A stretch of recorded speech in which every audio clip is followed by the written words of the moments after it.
Well, here we are, the first Wednesday in December. Right after the election. Well, that's the bright side about what happened last night with the runoffs is you're not going to be getting those texts or calls about the election. However, now we're going back to the extended car warranty and your student loans. So that's your calls and texts now. We're going to see where that goes. We got a lot to talk about with the president. Right. Now, speaking of different terms, today's December 7th. Does that ring a bell? December 7th. December 7th. Come on, Let history. everybody, history. I can't say that's one of my greatest subjects, but let Today me is know. Pearl Harbor. Pearl Harbor. Yep. December 7th is when bombing of Pearl Harbor happened. So I don't know the exact anniversary, but here we are on that anniversary day. Wow. Well, a lot of history, especially where we had Veterans Day just a few weeks Right. ago, and then so you also think about this time here, especially if there are runoffs um, in whatever form of legislation, whether it's for the governor race or for the presidential race or for the Senate. Uh, these times of the year is when most of the decisions are made. Right. So But we're definitely commemorating that day. It's a day where a lot of life was lost on that day, but decisions were made, and they were made in the better interest of um, the people of the United States. well, one thing real quick before we get into the news, something that's interesting because I've actually been out there at Pearl Harbor. The last time I was there, now this was several years ago, one of their ships that was sunk is actually still leaking oil. Oh wow! Now, a lot of the people who served for us and were out there when it happened, they believe that when the last drop of oil stops coming from the sunken ship, that will be the day that the last survivor died. Oh wow! So it'd be interesting, but I'll tell you, those who have not been out there, it is a sight that's very, very hard to understand unless you've seen it in person. Right. It really is just like the Twin Towers in New York. I haven't been there since they fell, but I've seen the overhead view and nothing caught me until I saw that overhead view, even though I've been there. I still didn't Yeah. grasp it until seeing that picture. That was something. No, I did visit and see Ground Zero, probably right after it, and you couldn't even really get as close to it as you would like. But Right. when you think about Pearl Harbor and you think about how the United States was just attacked out of nowhere, um, it, you know, I'm not. When did Hiroshima happen? Was that before and after? Yeah, that I think was after, but I'd have to go back and double check that because I can't tell you off the top of my head what that one was. I think that was probably after. I think I would so. hit the button after you attack me. I mean, Right. that's just something that would happen just in life. And I just hope now in this day and time that in the era of nuclear energy, nuclear arms, that no one releases that into this environment that's so fragile. It's really important. So it's important. Importantly, that's something that we have to keep an eye on, have to monitor because we've seen tensions high. We've seen tests be ran. No, absolutely. Um, there's a new nuclear power plant that's being built in California, if I'm not mistaken. Um, I think in the San Francisco area.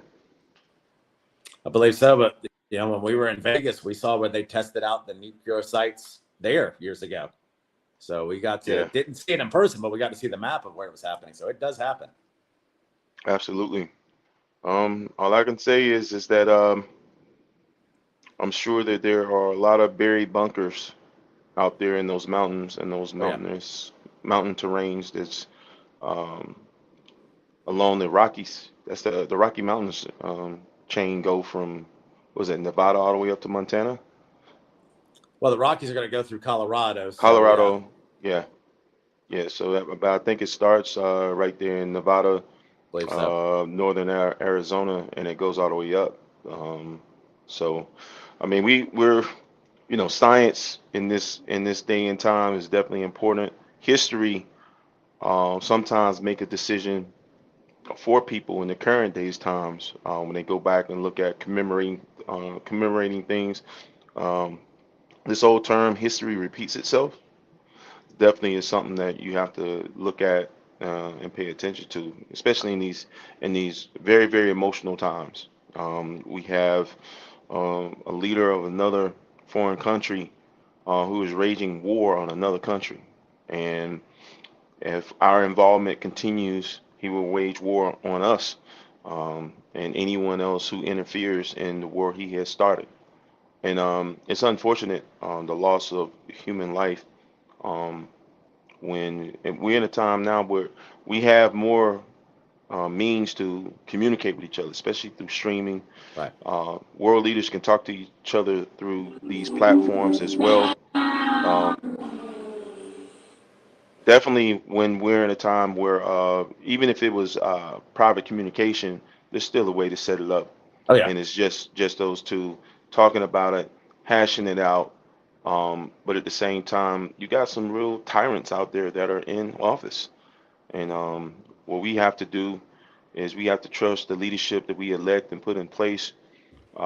Sometimes their values, views, virtues may not align with ours all the way across the board. But in this process of how we elect our leadership, um, we still have to support them as they go into office. We can fight them as much as we want to. Problem is, once they're in office, they're in office. What we have to do is continue to go in and lobby. What we have to do is go in and express our voice, express our sentiments. We have to show any form of research um, that has been done, so that way we can open their eyes to see what's necessary to be looked at. Stop overlooking these things. Um, get educated more in these things. Allow the people to indulge in these things. So we definitely have to embrace new leadership as they go in. Congratulations to Raphael Warnock, my Morehouse brother. Um, you know, and at the end of the day, um, the people elected him. So that Hmm. means that he is the most qualified person to be in office. Um, I may not 100% agree with all his views and outlooks, but for the sake of politics and public policy, they have to align with the public just as much, so that way he does not have as much pushback, going back into his elected position. I didn't really truly realize that he was filling in a vacant seat in his first term, Right. and that's what he's being reelected for. So when we look at the other senator for Georgia, Oscoff, if I said that right, um, he didn't have the same situation. He had his seat, and he is in that seat for a full term, full Right. duration. So what we have to do is continue to try to understand our elected leadership, and we have to be whatever influence that we can to the decisions that they make on a regular. We have to work on that. Well, absolutely. Just like, we discussed some of it last night, but to me, and as it goes across both sides of the aisle, there's no candidate in any position that I'm going to agree with 100%. No, Never has been. no. But once those people are elected, whether I agree or not, I want them, A, to be held accountable, but also to help push what I did agree with on them, make sure that they're doing that. And I don't want to see any of them fail. I want them to be supportive. I want them to do the job that they were elected for and do great at it. But again, like we said, I'm not going to agree 100% on any candidate. That's just the way it's set up. Let's look at something. When you talk about on-job training, right?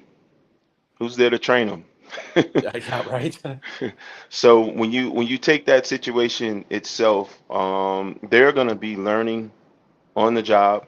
They're going to be made aware of circumstances while on the job, and they have to make a decision on something that they may not have no experience or no knowledge on. Um, they should have the best advisors available Yeah. to them. within the federal government or the state government. Um, the best advisors should be there available for them. That don't necessarily mean that those advisors have seen, poverty on the level that we have seen it as it continues to skyrocket.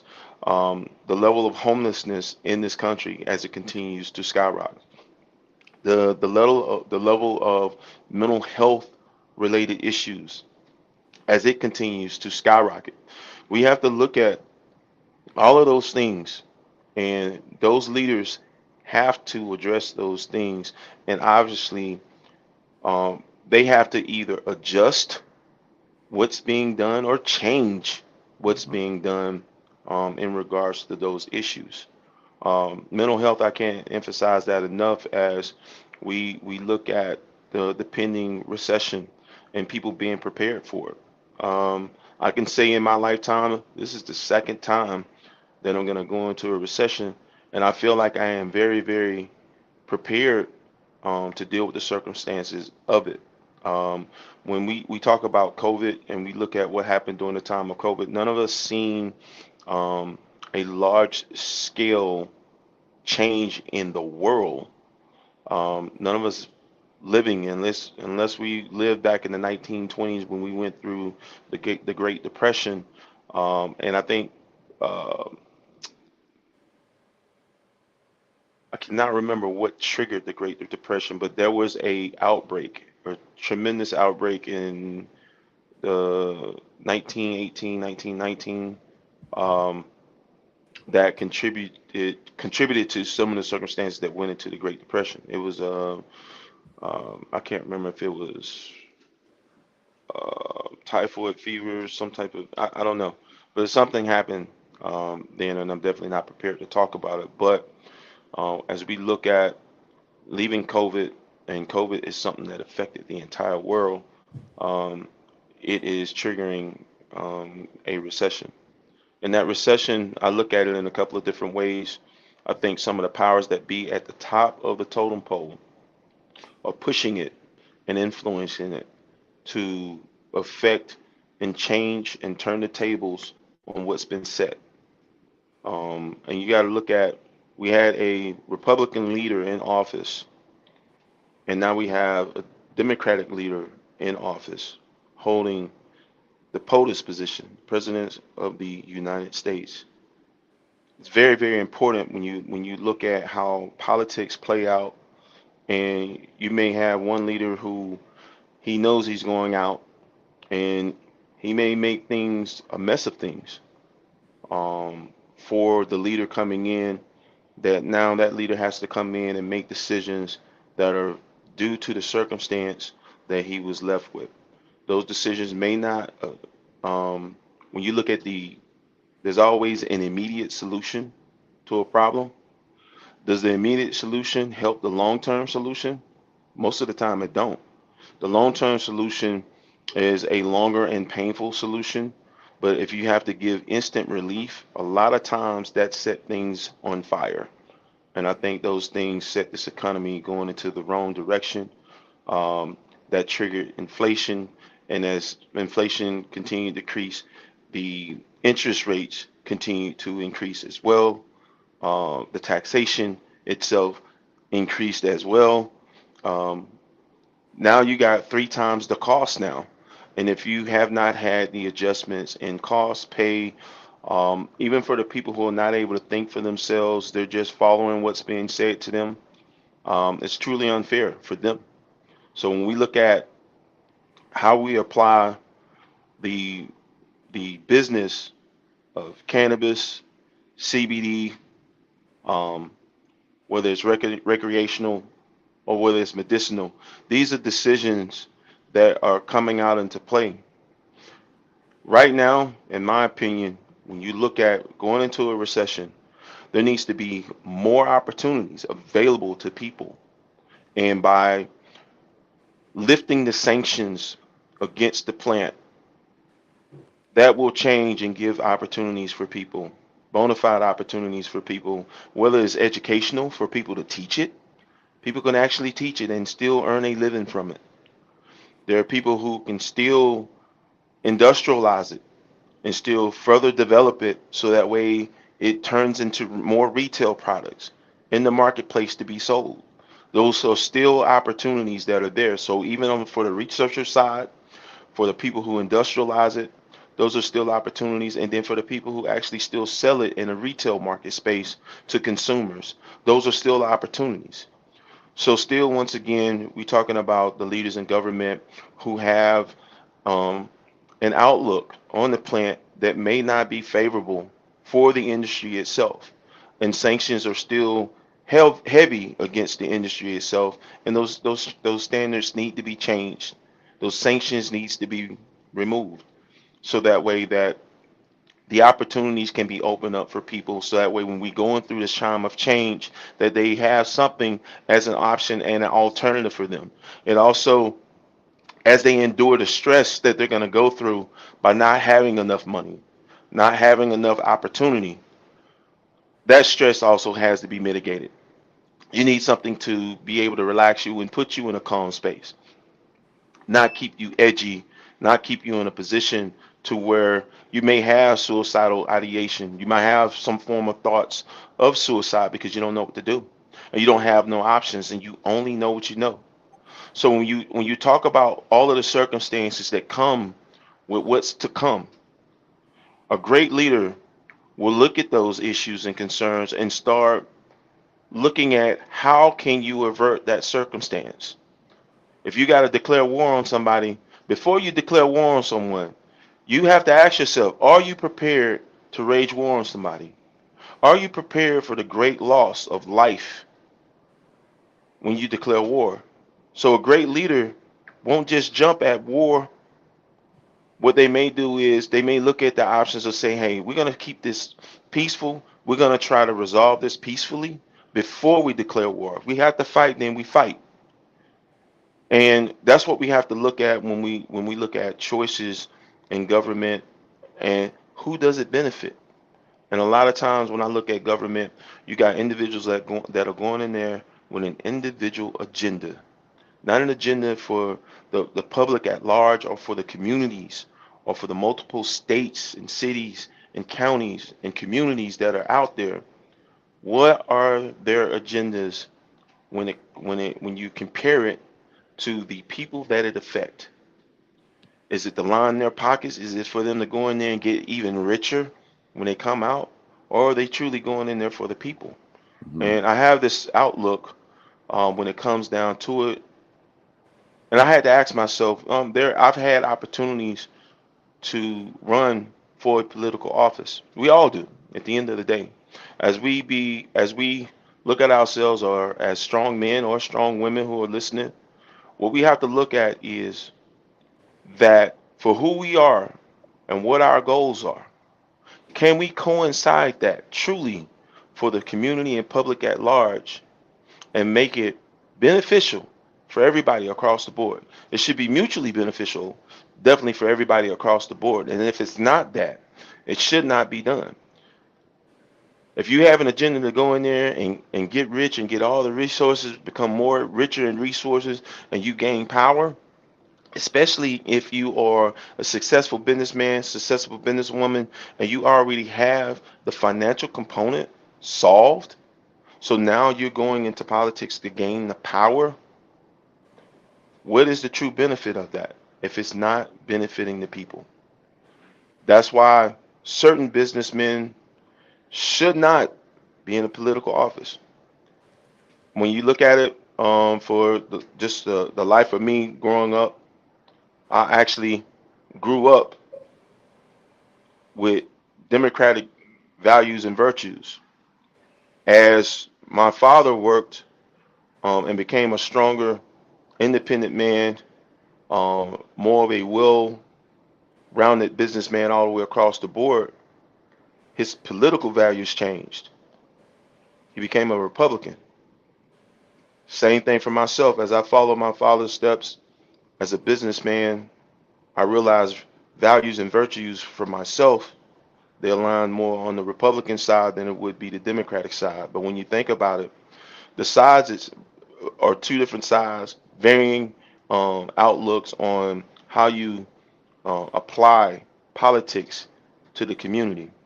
And then when I think to myself, when I do charity and goodwill out here in the place where I help with community cleanups, where I may do mentoring programs, we ourselves have to make the decision to continue to educate people, continue to talk to people so that way that people understand that there is more choice, there is more opportunity.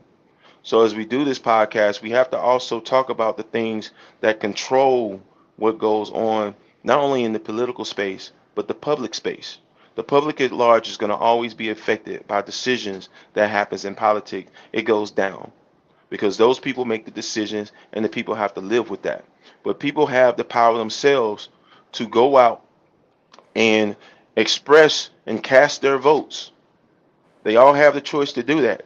If enough cast their votes, then they'll see the leadership go in place that will address their concerns in their lives and their communities and in their workspace. So everybody's not a business owner. So the people that are out there, if you follow in and you support a business, you make that business strong and you do all the things that you need to do so that way in that political space, everything is what is expected to be. The unexpected is when it's not discussed, when it's not talked about. We're in a day and time now where we can stream, and the people who follow and view what we're talking about, they'll look at it and say, well, hey, this is a cannabis podcast. What can we really truly learn from that? But everything around it has an encompassing where everything goes full circle in it. When you look at the decisions, when you look at everything that actually happens in this space, we all sit and we'll look to our left and we'll look to our right and we'll look and see what somebody else is doing and we'll apply it to where we're at. They're either in a better advantage than we are, they may be more knowledgeable than we are, or they may not be. But that doesn't necessarily mean that I'm better or they are better or you are better or they are better. What it means is that collectively we come together and have the discussions that we can do more.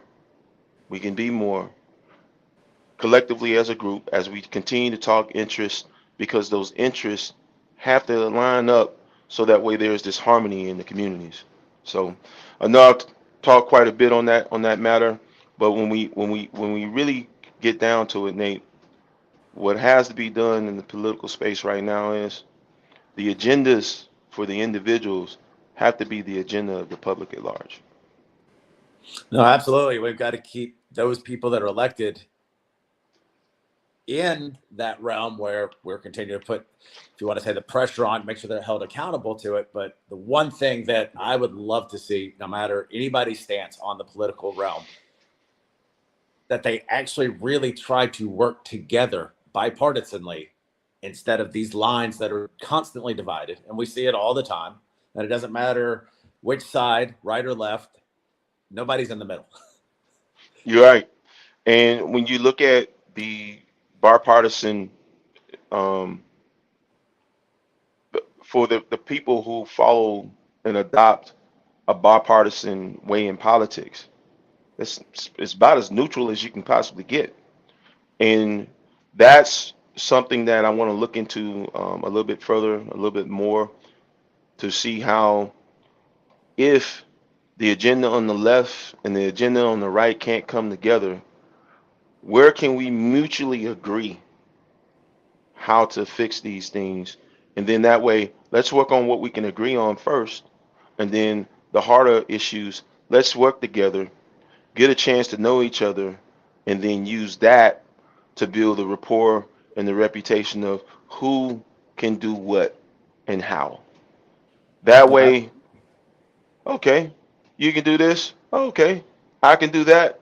And then that way, we all play our roles and we play a supportive role collectively for it to come together. Then the harder issues, we'll go back and tackle those at another day and at another time. Hopefully, those issues are not so predominant that they have to be taken care of right now. So a lot of times you have to put things in a level of priority, and I think the priority is to work together first before you work against each other. no, absolutely. Because one of the things with what you talked about in terms of recession, whether there is a recession, there is good times bad times, whatever. One business that we don't see that struggles is alcohol. People drink when there's a recession. Drink people drink when things are bad. People drink when they're good.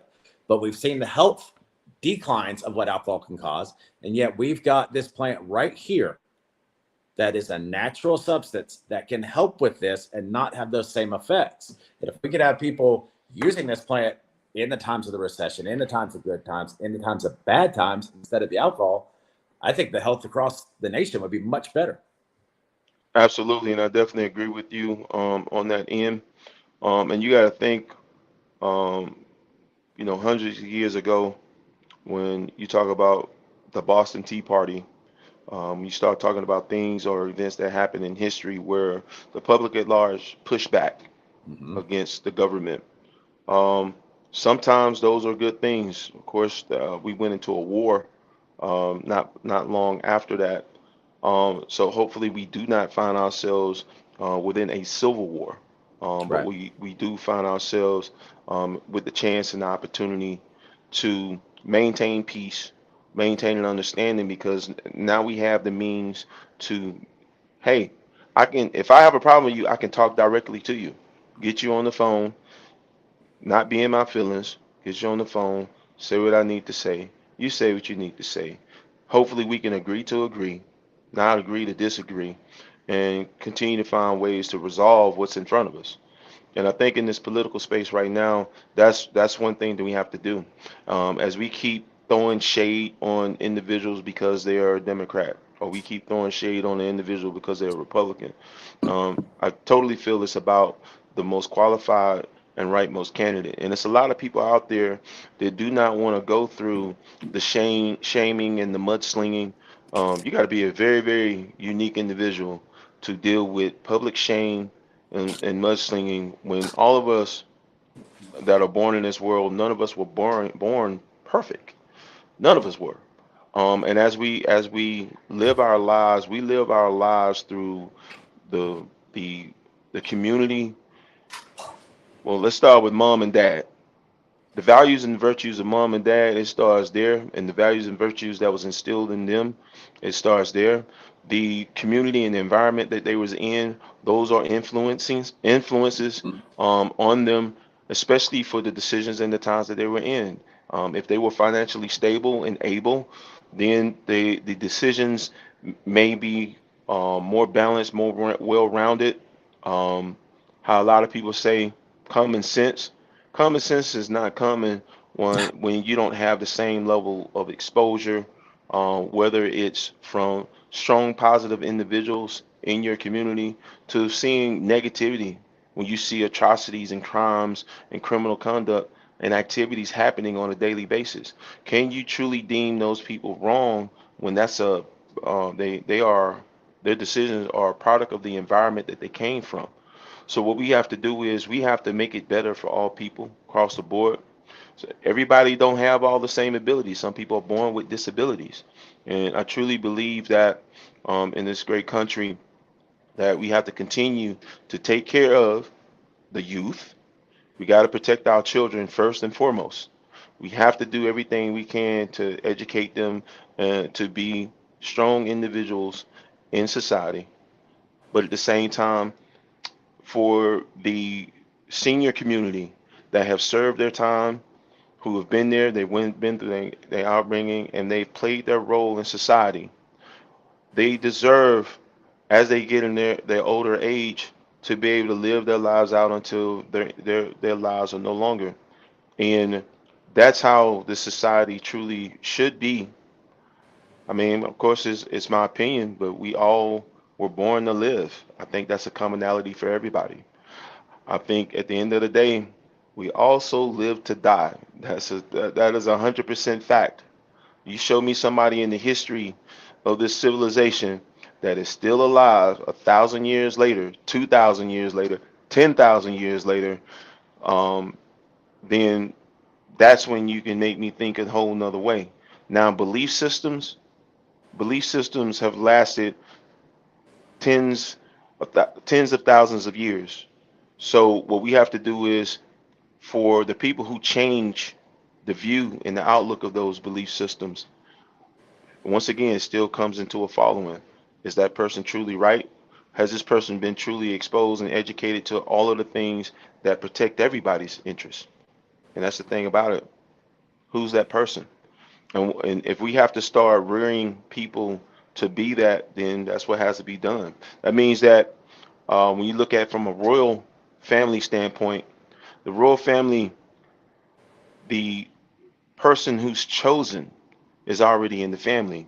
Mm-hmm. And what happens is all of the values and the virtues of royalty is instilled in that child from birth until they are an adult. So from from that point, that's what we should do with our elected leaders. If it's just so happened to be that way, then we have to choose and find that one child, and we raise and rear them to be the aid for society itself. That's just on a larger level. If we truly are about it, and if we have to give that power to one person, then so be it. Don't necessarily have to be that, because you still have community leaders. Um, you know, I've always heard about the tribe effect, and the tribe effect is collectively everybody. Mm-hmm. So Well, they collectively, always say it takes a everybody. village. It takes a village. So if you have a village and they're all on the same page, then let's work that out and keep working that way. So that way we have all the villages all on the same page. So that way that the neighboring villages, they feel the same way and they see the same way. But it all comes from the influence and the exposure. You also got to look at from one place to the next, things in the environment are totally different. I think you talked about the times where you were in North Dakota. North Dakota and Georgia is two different Oh yeah. environments. Summer and winter, they're two different environments. And I can say that North Dakota is not for everybody, but I can also say Georgia's not for No, everybody. So, there are some vast differences that are there, but we just have to work on what we can do to make it better. absolutely. One thing I'd love for people to remember is you have the right to assemble and you have that privilege to protest. And that is something that's very important in America because it's not everywhere else. But one thing, and for the most part, it is done right. Those people who do protest do it properly, nonviolent, protest in front of what you're looking at, try to get changed to make your voices heard, but remember to keep it in the proper realm so it's not a violent thing. And that's how we can get things accomplished. Absolutely. Strategically, when you think about protests, it's a process that's actually been granted by government, Mm-hmm. the right to, you know, it's freedom of speech at the end of the day. You're free to do it as long as you can assemble peacefully. Right. And hey, we'll listen, we'll look, we'll pay attention, we'll see what numbers you're able to show. And if the numbers are significant enough, then yeah, we may have to do something about it. But for the most part, we'll look and we'll pay attention. And so I'm glad that we don't have a tyrannical government that will stop people from peacefully assembling and expressing their views, their values, and what they believe. And Well, so I love the process. right. Well, look at Russia. You had a lot of citizens in Russia that were protesting about what was going on in Ukraine, and thousands of them got arrested. And to be honest with you, probably hundreds were put to death. Well, thank God that we're in a country that value the voices of people, men and women alike. Um, this is a nation made of many nations Mm-hmm. itself. So it's a lot of people from around the world that lives in this country. Collectively, the views definitely have to align even more. Um, there are tyrants that are in office, and I don't want to call a country out or call a leader out on them being a tyrant, um, but to prosecute someone because they don't believe in what you're doing, Mm-hmm. and to possibly put people to death, killing people who are innocent. They just live in the country. but you declare war on a country.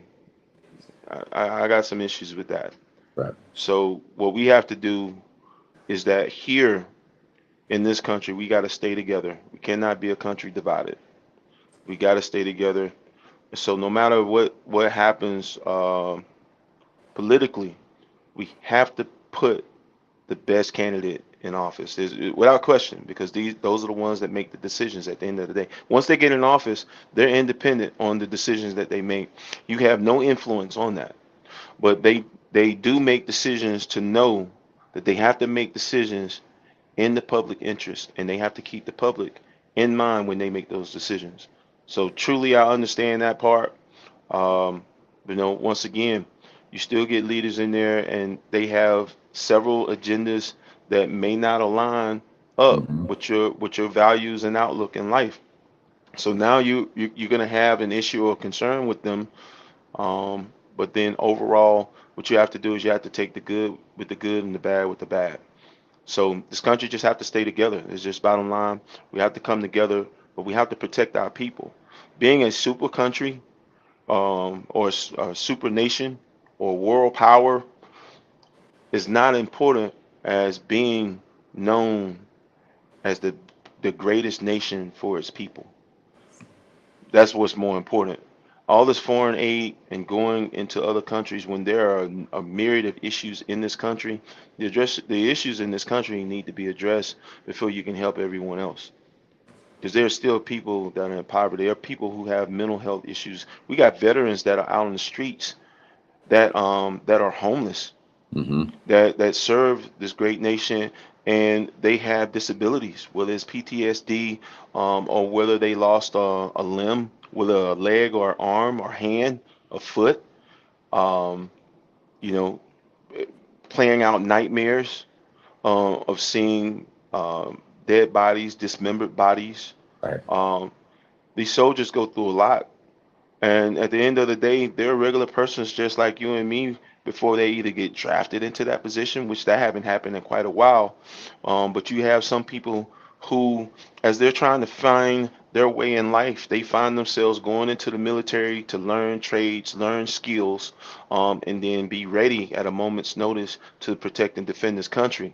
And when you think about that, and then now we have to go to war, or war has been declared, or something occurs abroad, and we have to be the equalizer. Some people didn't actually be in that situation, and you find a good number of people deserting the military because at that point in time, the shock value of it is, oh, I didn't sign up for this. I didn't want to do this part. I just really wanted to just get through life, learn some more trades, and do my 4 years and get out.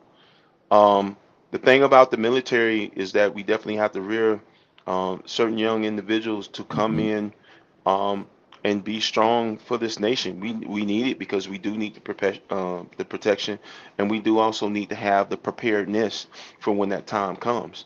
So we do have to train and keep people in that position. But if we do put them in that position, we have to maintain them beyond that after they've served their time. Um, the military to me should be a career, and it should be a choice of a career um, when it's done. I just feel that long term has always been a better option. Just imagine if we had soldiers that go in for 4 years and then they check out, and we Right. got another fresh set of soldiers that go in for 4 years and they check out. Um, how do we come up with our generals and our um, lieutenant generals and Hmm. brigadier generals and our colonels? How do we come up with them if we don't have people that's in there for the long term? So when you think about the total process itself, you want experienced professionals that wholeheartedly accept that circumstance that they went into. And then that way you protect them and you give them the rights that they need to maintain the people. So it's just like this railroad strike. Railroad is staying in there. Their grief is we want 7 days of paid vacation. Right. That's really what it comes down to when you're looking at this strike.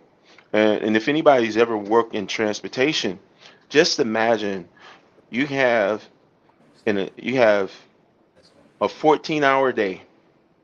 And in that 14-hour day, 11 hours of it is direct work. 9 times out of 10, you're not even in the city and state that you live in because that job requires you to be away from home. You're isolated from your loved ones. You're doing what you have to do to make ends meet. So you got to imagine just the isolation alone, how depressed these people can be. And keep in mind, the qualifications have and the standards are high. You can't touch an ounce of liquor Yeah. or alcohol being a conductor or an engineer or a commercial driver. You can't touch an ounce of liquor. You can't even have THC in your system. So you can't take a smoke. You smoke cigarettes, but you can't smoke. You can't smoke cannabis. You can't smoke cannabis, especially if it's over point oh 0.03, because that's in your system. That disqualifies you from driving. So these individuals, they need the time that they need. If it's requires to have a paid vacation for give it to them. Yeah. Give it to them because they already are sacrificing to keep this country moving, to keep the supplies readily available so they can be in the stores. So as we work our jobs to go and consume and buy what we choose to consume, these people in transportation are making sure that that stuff gets to its destination. When it don't get there, chain supply is disrupted. Oh yeah. And when it's disrupted, um, most of us don't know how to grow. Most of us don't know how to create these products that are being created in these plants where people are working. So this entire system is self-reliant and dependent upon itself, and everything supposed to go full circle. If it don't go full circle, it skips a beat. It's just like a gap in the circle, and it's not going to work. It's not going to work. So I mean, it's some great issues that are out there. But as we have this discussion, being prepared not only in your mind but in discussion and awareness will help you get from one day to the next. Well, the thing is, too, just like when we had COVID and a lot of these places shut down, whether it be a meat processing plant or any kind of distributor, a lot of people didn't put into the mindset that, hey, they're currently shut down in June, but they're not going to be able to get back to the supplies that are needed for them to run their business effectively until maybe October or November. So when things are quote unquote back to normal, they're not normal You're not because normal. supply and demand is off. And people who have not had their social studies class, one thing that they don't understand is the law of supply and demand. If the supply is limited, Mm-hmm. the demand's going to be high, which means that if you don't have the money to afford that, and you selfishly, and I got to say it like this here, if you selfishly decide not to go to work and the production on that plant is down and they can't meet the supply demands for, say, a particular grocery store. Let's use Publix or Kroger. Those are the two big ones right here in Georgia, especially in the Atlanta area. If you don't maintain that supply, then what happens? They'll go to the next supplier. Mm-hmm. So now, if that company lose that major contract, what happens? People get laid off. Now people are upset and they don't even realize that they contributed to that circumstance. And accountability is everything in this society. We all hinge and depend on each other. So we all do what we have to do to earn our livings, and then what we believe in, we put that time aside, and we continue to do that as we advocate, as we're doing right now on this show. So for people to understand truly what it really takes to keep America going, look at yourself, look in the mirror. Whatever role that you play in society, play that role great, and try to do it as best you can to the best of your abilities, and make sure you keep yourself healthy, able, and stable. You got to be stable. That means you got to work. If you don't go to work, and then if you're out here robbing the system, eventually that system is going to collapse because people are taking a cycle out of the full circle. So we have to really rehabilitate people, especially their mindsets. And I truly feel that COVID made a lot of people lazy. That's just my outlook. COVID made a lot of people lazy. You sit back home and all this government money that went out and you're just sitting on the money. Well, guess what? The circumstances regarding that money is going to be hit by inflation. It's going to be hit by increased interest rates. It's going to be hit by increased taxes. So guess what? For everybody that's wanting to look at overall how much money they're going to get back on their taxes, taxes is going to be running late. Mm-hmm. A lot of people may not even get their taxes. So when you look at overall what's going on and what's going to happen, people now have to know what they have to do to be in front of these situations when they come up, because it's going to be a full-fledged catastrophe, and those catastrophes are going to play out in regular people's lives that don't have a plethora of options. I try to play my hand with all the options I can, and a lot of people do not do that. They just, hey, I'm just happy with how I got, and they just hope that it stays that way. But when it don't, it's tough. Well, It's do really they not tough. remember what their parents said about no such thing as a free lunch? Well, Nate, I would love for you to teach and educate everybody about that one. So let them know. But we do have a couple of good news items, though, that we were going to get into. Okay, The let's go. first Let's one knock is them out. New York. They Okay. talk about good things come to those who wait, right? Well, that old adage was proven correct this week. New York issued the first adult use cannabis licenses. 28 of the first 36 issues went to individuals. The remaining 8 are going to nonprofits. All of the license went to justice involvement. Individuals or organizations that are serving to people, which is what we're talking about in the equality and equity, and all those things are important. And what they're saying now is they're asking, when will these dispensaries open? Well, the answer is soon. Now, is soon going to be in the next, P1, Q1, Q2? Is it going to be months, weeks, days? I don't know. But we are making a movement there, and New York seems to be on top of it. And it's so great to hear that because they are a step away, a day away, if possible, maybe a month away from everything opening up the way it needs to be. I think when the first of the year hit, I think a lot of these things are going to change. Most of the real agendas for city, state, and federal government realign at the first of the year. The first of the year is normally the time where they make particular announcements. And in this time right now, we're in the holidays. Most of the sessions and the decisions regarding what's going to happen have been suspended and pushed going over into the first of the year. So I do hope to see a lot of those decisions being made. The discussions behind closed doors are going on right now, and I really see New York taking those steps. They have made great strides over these last 2 years, and they're here. It's the literally they've already put it out there, and it's just a matter of fixing a couple of things. Right. And to your point, we're in the holidays now, and just like so many other businesses, Congress and Senate are doing the same thing. So the 118th Congress won't start till January 4th. That's when we're hoping to start seeing some of these bills, legislation passed, and that's when we'll try to hopefully get more of this actually worked on and worked out. Absolutely, absolutely. We have to sit back and wait. So in the new year, we'll definitely be talking about it.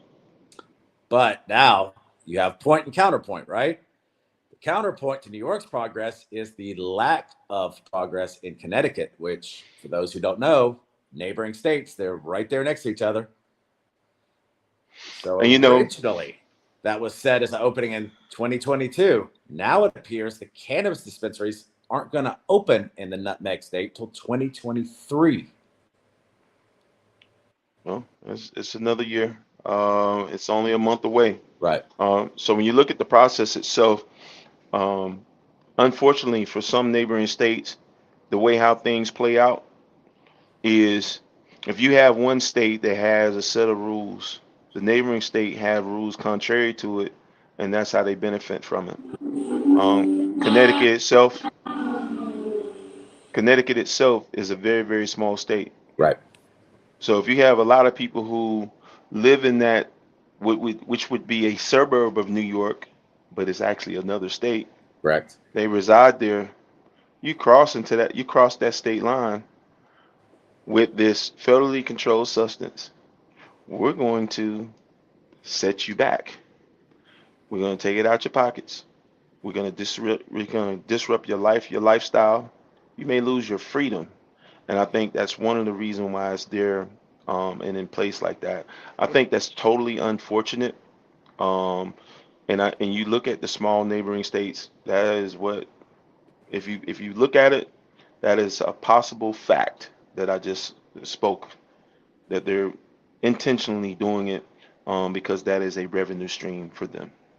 And I'm sure that a lot of it is included in that, but also what you stated about it being a smaller state, that's also what possibly is doing part of these delays because the process for the approved growing is slowed, the manufacturing place, the space for the manufacturing is slowed, and all of this is the process that they're trying to get in place to be able to do this.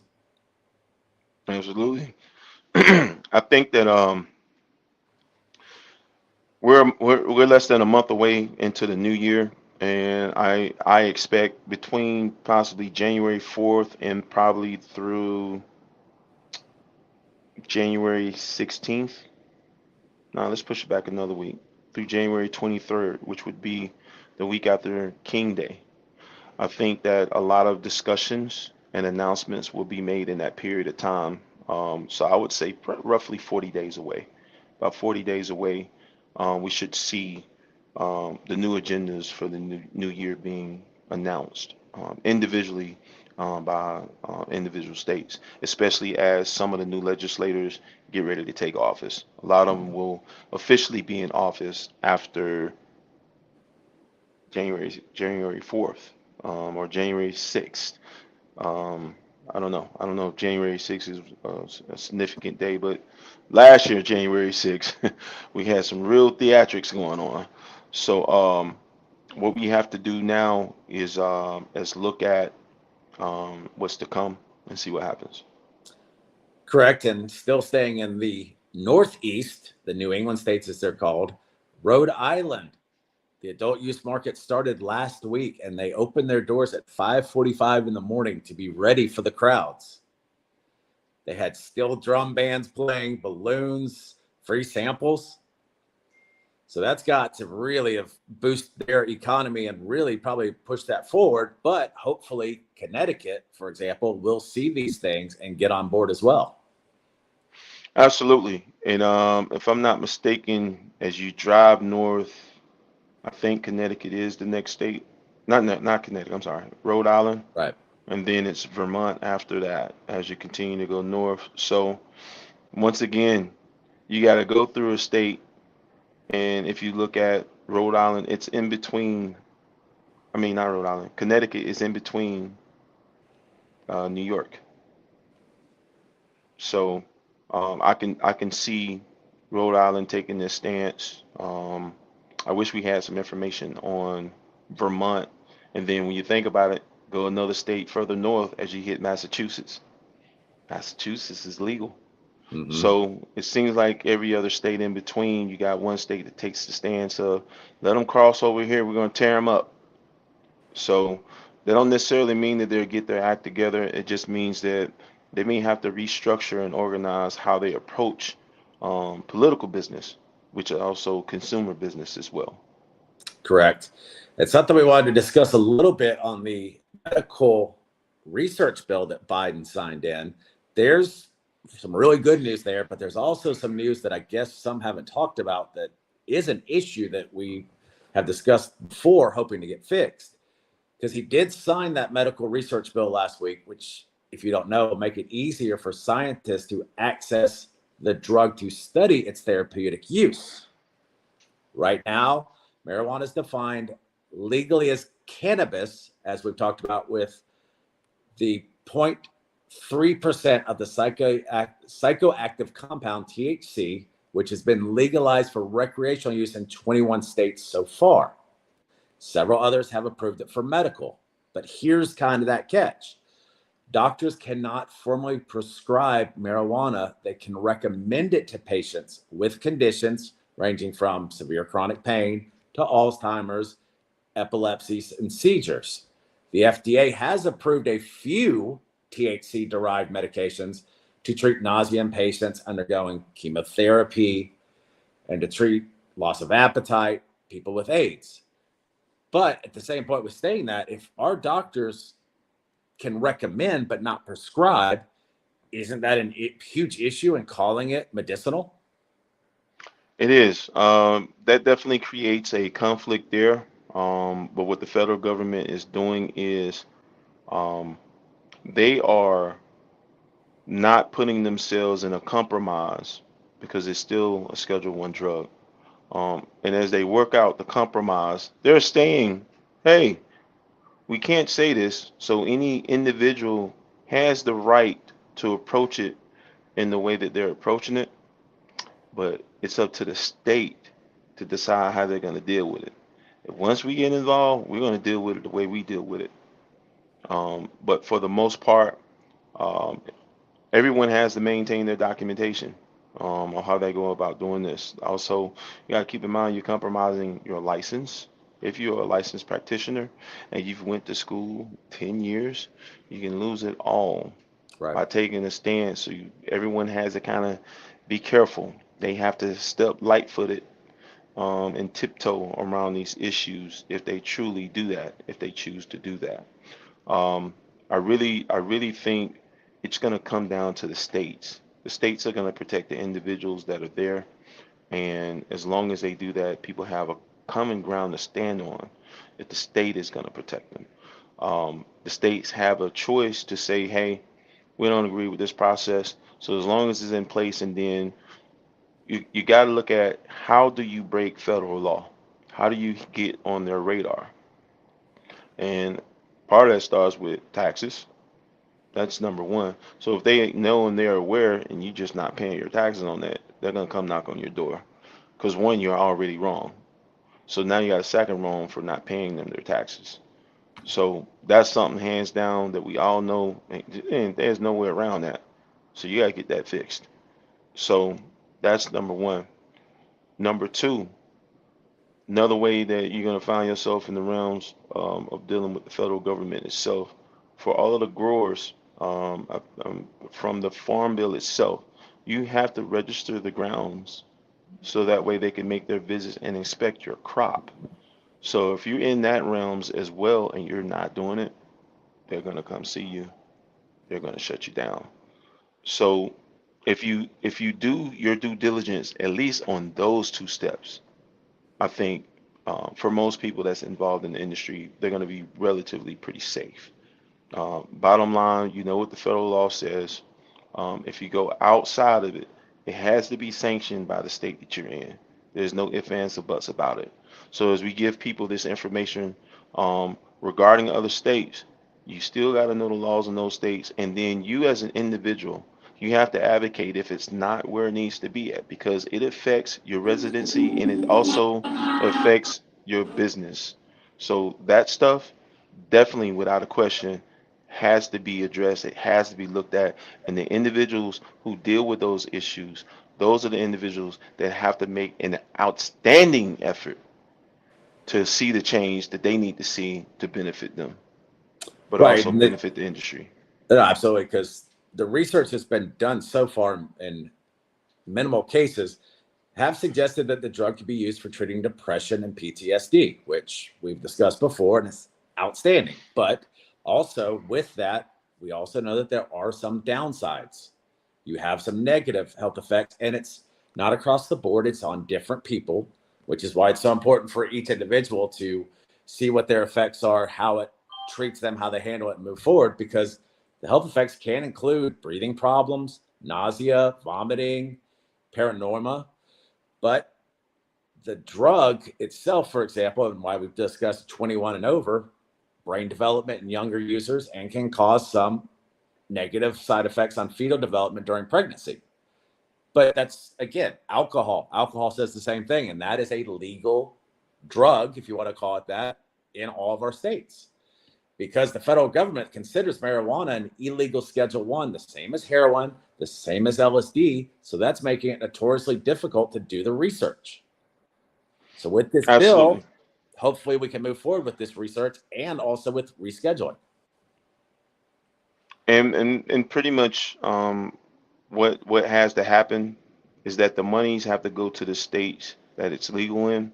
The states where it's not legal, what they have to do is through higher education, through the college system, Mhm. you can do collaborative, like a collaboration with another institution of higher learning, and you take your research and your data and you send it to that other institution in the state where everything is legal. Then that way, all the research at that point, if you working on it in a collaboration and you receive the joint credit, because when you're doing it for education, you're doing it for everybody. So when the monies are allocated, doesn't matter who gets the research done, the research just needs to get done. So send it to a state where it's legal, where it's sanctioned, um, and then from there, if you send whatever dollars that you have in your research department, that's all that matters is that it gets done. So that way, now you can use all of the data from that collaboration. And as legislation changes, you now are ready. You have the foremost information, the research, everything has been done. You've appropriated those funds in somebody else's hands so that research can get done legally and safely for the individuals that are doing it. And then you get all the feedback and data back so that way you can use it to progress the industry that you are in the state that you're in, period. So we have people that need to make better decisions when it comes to that. And it's just a lot of times, if they didn't look at it that way, they just don't know. And we got people that are in phenomenal positions, but they don't know all the answers to all the questions. Right. To your point about the research, Cindy Kale, an executive associate vice chancellor for research at the University of Cal, who's been a proponent for this for a long time, has even come out and said that the list of unanswered questions about marijuana is long and disturbing. And she's 100% right, Right. because we've got so many different questions because we haven't been able to do the research, but we have been doing research on just basically what the government has stated you can and you cannot research. So we're only researching what they're approving to begin with. So we aren't seeing the effects across the board of all strands of all quantities of a true research field. Right. So Well, unfortunately, it's a step in the right direction, but it's also a lot of steps to go to get up that mountain. it is. It is. And hopefully we can see the right appropriations of funds in the right societies itself, especially when you talk about NIDA, National Institute on Drug Abuse. Um, they're funded. It's a federal program that's funded. And I just totally feel that the government is not taking a neutral effect across the board. Um, there there's a level of biasness that is there, and I think it's there in the directors that are executing these programs. Oh, yeah. Well, and like we say almost all the time, guess what? We've hit our time again and have so much more that we could be discussing, but we'll do that again next time. And again, we'll always put these items up on our Twitter and our Facebook page so that you can check out these articles that we've discussed and more throughout every day of the week, multiple times. But real quick, before we do that, where can they connect with you and reach out? Definitely follow me on IG, Big Boy Sam with two M's. Definitely follow me at Sammy Mumphrey on LinkedIn. Definitely send your questions out, and I will go through the messages in the corresponding time. Definitely am very, very busy, but then still persist to make sure you at least message me. I will My direct phone number is listed on my LinkedIn account. Send me a message, send me a text, and let's definitely correspond back and forth on that means directly. And definitely, if a talk is available, we shall talk. Thank you. Yeah, absolutely. And we have always out here to try to educate, but I know a lot of our listeners will have questions that they want answered. Feel free to send that to us, as he was stating, on any of those, whether it be our foundation page for Facebook, our Twitter, through his LinkedIn, anywhere that you can reach out to us. Would love for you to do that, whether it be trying to bring a guest on or just a question that you want answered, and we will do everything we can to get that for you. And me, myself, you can reach out to me on Instagram and on Twitter at DJNQ75. Be happy to try to help on anything that I can as well for questions. And it's great to get feedback from our listeners, because you know what? A lot of times they're thinking of something maybe we didn't. And we'd love to be able to help in this field, in this market, in this education. Absolutely. Well, everybody, thank you for definitely tuning in. We've knocked out another day, and we're another week closer to the new year. Thank you everybody for tuning in, and everyone have a great day and a blessed week. That's right. See And you we look next week. forward, absolutely look forward to seeing you guys again next Wednesday. And remember, any of these broadcasts are available anytime on our YouTube channel, which is underneath Matcha Foundation on YouTube. Absolutely. Thank you everybody. Have a great week, and we'll see you next Wednesday.